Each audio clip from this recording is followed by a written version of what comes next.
NRATV with Grant Stinchfield.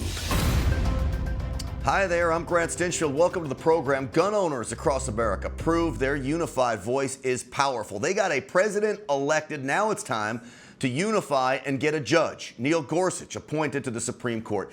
Democrats are trying to hold up the confirmation of Gorsuch simply over politics. He has proven to be a fair and decent man, someone who believes in the rule of law and the Constitution as his ultimate guide. It's what we need as anti-gun court cases steamroll towards the high court. The National Rifle Association is continuing its fight to get Gorsuch confirmed, this time with an ad blitz that puts 4 Senate Democrats on notice. Democrats in swing or pro-gun states that if they block Gorsuch, gun owners will have no problem blocking their re-election. Take a look at this ad. Joe Donnelly talks a good game on gun rights. I'm a supporter of the Second Amendment. But Donnelly voted for Barack Obama's gun control. Now Donnelly has another chance, and your freedom is on the line. Tell Joe Donnelly, don't let us down again. Vote to confirm Judge Neil Gorsuch. The Indiana men and women of the National Rifle Association are responsible for the content of this advertising. All right, so similar ads play for Claire McCaskill, Missouri, John Tester, Montana, Heidi Heitkamp, North Carolina, Joe Donnelly, obviously there in Indiana. And the guy leading this charge right now, along with Wayne LaPierre, is Chris Cox, the NRA's Institute for Legislative Action's Executive Director. Chris, it's great to have you on the program. Hey, good morning, Grant. Thanks for having me. Hey, so first off, before we get to the Gorsuch confirmation, you were at the White House yesterday. This just seems to me, they invite you there as another sign that we have a friend in the White House, the NRA does.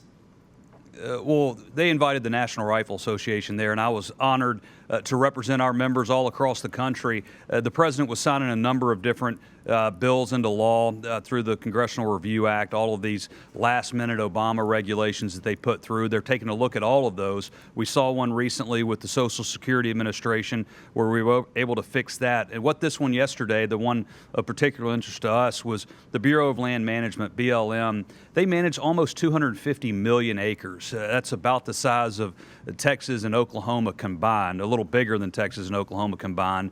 So whether it's sportsman's access or business interest, removing that power out of D.C., putting it back to the states is good for sportsmen, good for America. So I was honored to be over there, and it's a nice change because we know Hillary Clinton wouldn't have been doing that. No, and certainly, no offense to you, Chris, or Wayne, Hillary Clinton is not inviting you into the Oval Office. And I think members of the NRA should realize that really it's a huge deal. I mean, the other day, Donald Trump, and we've talked about it, mentioned you and Wayne by name.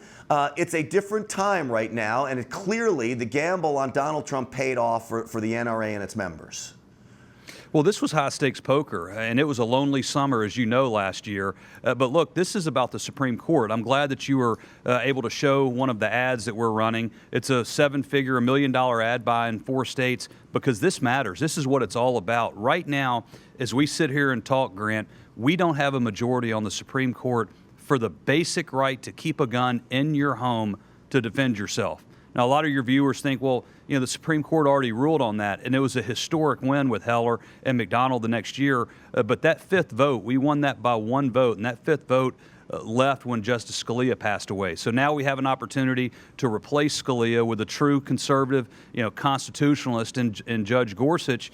And the Democrats, as you mentioned, are fighting it for no reason, no valid reason other than pure politics, which is why it's so important that if they filibuster this, and it looks like that's the road they're going down, then the Republicans need to be prepared to go with the nuclear option, to go back to, it's not changing the Senate precedent, it's going back to the Senate precedent of not having Supreme Court justices filibustered for no reason. This is critically important. It might happen very quickly. It might be a vote on the motion to proceed and then a change in the rules very quickly. We have to make sure that there are 51 votes to go back to that constitutional principle. So we need all of our members, all of your listeners and viewers to call your senators. Tell them no deals on the Constitution, no deals on freedom. Confirm Judge Gorsuch to the Supreme Court, and let's get back to work. And I know there is some good news. It looks like West Virginia's Joe Manchin has now said he will not take part in the filibuster and vote for at least the confirmation vote on Gorsuch to move forward. And that's what people need to realize. It's not 60 votes to get Gorsuch on the Supreme Court. It's 60 votes simply to have a vote about having him on the Supreme Court. And so I'm not sure where Manchin will vote once it comes to a vote to put him on the Supreme Court, but at least to let this vote move forward where we need a simple majority, that's where we need these Democrats to come through. And I'll tell you, you talk about states like Missouri and Montana and Indiana and North Dakota. Chris, these are pro-gun states. Well, Grant, you're exactly right. And not just those states of Montana, North Dakota, Indiana, but also we have, Florida and Virginia and other states all across the country, for that matter, where they need to listen to their constituents. Their constituents support the Second Amendment. They support this God-given, fundamental, pre-existing right in this idea of armed self-defense. And we need a Supreme Court that does the same. Right now, we don't have it.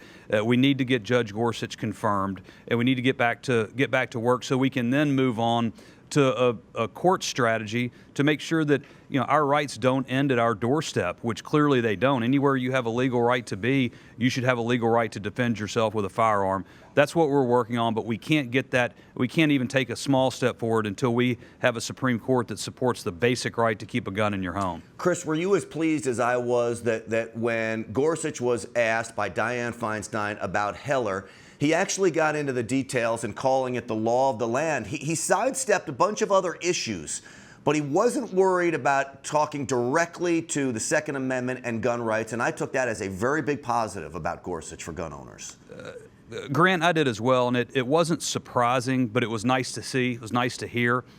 This is a guy who's been pretty straightforward in his rulings, pretty straightforward in his judicial philosophy, and it's along the lines of what most of us as people who support individual freedom in this country want to see out of a judge, not legislating from the bench, but simply enforcing the Constitution, enforcing the laws as they're written. Then it's up to us to change the laws that we don't like. We have a lot of work to do there. But I think he's going to make a fine justice, and we need to do everything we can, and we all need to keep the pressure on our United States senators over the next week to make sure we get this done, because it's not over by a long stretch. No, certainly not. And I think the Democrats will make a mistake here if they go through with this filibuster, because I think if one thing came across from Judge Gorsuch during the hearings, even if you were just watching highlights during the evening news or on the cable networks, I should call it the evil news, actually, by the way.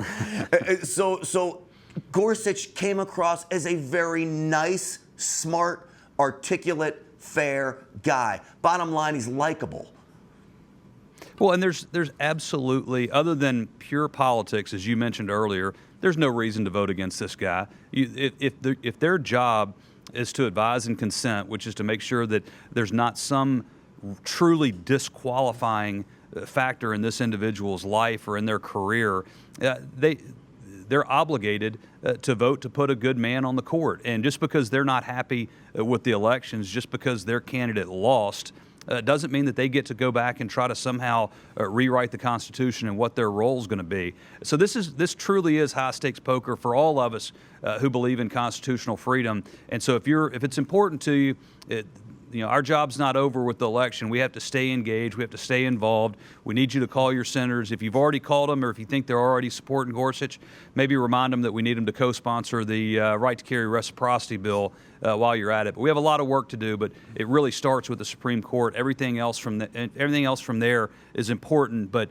second to this Supreme Court pick. And you bring up reciprocity. I'd be remiss if I didn't ask you before we let you go. My only concern here is we've got so much going on now in Washington and so much craziness going on. I don't want reciprocity to get lost. I know you folks there are working to make sure it stays front and center. How do you assess the whole situation with national reciprocity? Well, the legislative process is rarely pretty, and it's never perfect, and it's quite often frustrating. It's a slow process with Congress on a good day. We're in the process of building co-sponsors. We need your help. We need your viewers and your listeners' help. Call your congressmen, call your senators, respectfully ask them to co-sponsor this bill. They're referred to committee. That's part of the process. But we hope that we can build those co-sponsor numbers up, get them to the floor, get them passed, and get them to the president as soon as we possibly can. You're right. There's a lot of big ticket issues. You saw the health care debacle last week. We were going to see an infrastructure bill, some tax reform. Obviously, there's some immigration policy that's being discussed. But we're doing everything we can to make sure that this issue is front and center. But ultimately, we need your help, and we need all your listeners and viewers to call and keep the pressure on these politicians, because they didn't wake up, as we've talked about, they didn't wake up the day after election and say, hey, great, let's go protect the Second Amendment. Let's go build on self-defense. Let's go build on Heller and McDonald. It's up to us to keep that pressure on them. But working together, that's exactly what we can do. Yeah, and that is the ultimate goal. Do us a favor, Chris. Tell all the folks at NRA-ILA, thanks for keeping up the fight up there in Washington. I know it's a battlefield that's hard to navigate, and you guys are doing a great job, and we thank you. Well, we're honored to do it on everybody's behalf, and I look forward to being back on soon. All right, sounds good. That is Chris Cox, the Executive Director for the NRA's Institute for Legislative Action. Always a great pleasure having him on to get the straight word from what's going on up in Washington. And you better believe we will keep up the fight, and we cannot do it without all of you at home. I'm Grant Stinchfield. For NRA-TV, we're back here at the top of the next hour. Stick around. You're watching NRA-TV with Grant Stinchfield.